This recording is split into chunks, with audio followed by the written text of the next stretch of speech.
ബോധ്യപ്പെടുത്തി. മാത്രമല്ല സുന്നത്ത് ജമാഅത്തിന്റെ പ്രവർത്തനം സജീവമാക്കാൻ അഖിലേന്ത്യാ തലത്തിൽ അതിന്റെ സംഘടനയുണ്ടാക്കാൻ അതേ സമസ്ത കേരള ജമിയത്തുൽ ഉലമ ഏത് കാലത്ത് 1962 തീരുമാനമെടുത്തു. അഖിലേന്ത്യാ തലത്തിൽ സമസ്ത കേരള ജമിയത്തിന്റെ പ്രവർത്തനം വിപുലീകരിക്കാൻ അതേ 31/1/76 തീരുമാനം നമുക്ക് ഇതിൽ കാണാൻ കഴിയും. സമസ്ത കേരള ജമിയത്തുൽ ഉലമയുടെ പ്രവർത്തനങ്ങൾ അഖിലേന്ത്യാ തലത്തിൽ എല്ലാ സ്ഥലങ്ങളിലും എത്തിക്കാൻ വേണ്ടി അതിന് ഭാഗ്യം ലഭിച്ച മഹാപണ്ഡിതനാണ് ശൈഖുനാ സുൽത്താനുൽ ഉലമ കാന്തപുരം ഉസ്താദ്.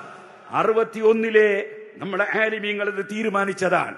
അത് നടപ്പാക്കാൻ സമസ്ത കേരള ജമിയത്തിന്റെ തീരുമാനങ്ങൾ നടപ്പാക്കാൻ അള്ളാഹു ഭാഗ്യം നൽകിയ ശൈഖുനാക്ക് അതിന് ഭാഗ്യമുണ്ടായി എന്നത് ഏറ്റവും വലിയ അഭിമാനാർഹമാണ്.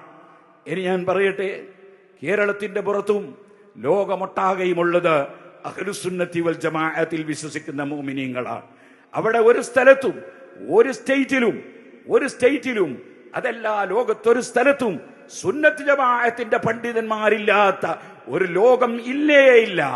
അതുകൊണ്ട് തന്നെ ഏത് നാട്ടിലും അതേ സുന്നത്ത് ജമാഅത്തിന്റെ ആശയം വളരെ കൃത്യമായി പഠിപ്പിക്കാനും അതുപോലെ അതിന് വേണ്ടത് ചെയ്യാനും സംഘടന ഉണ്ടാക്കാനും യാതൊരു പ്രയാസവും അള്ളാഹുവിന്റെ തൗഫീഖ് കൊണ്ട് ആത്മാർത്ഥമായി പ്രവർത്തിക്കുന്ന പണ്ഡിതന്മാർ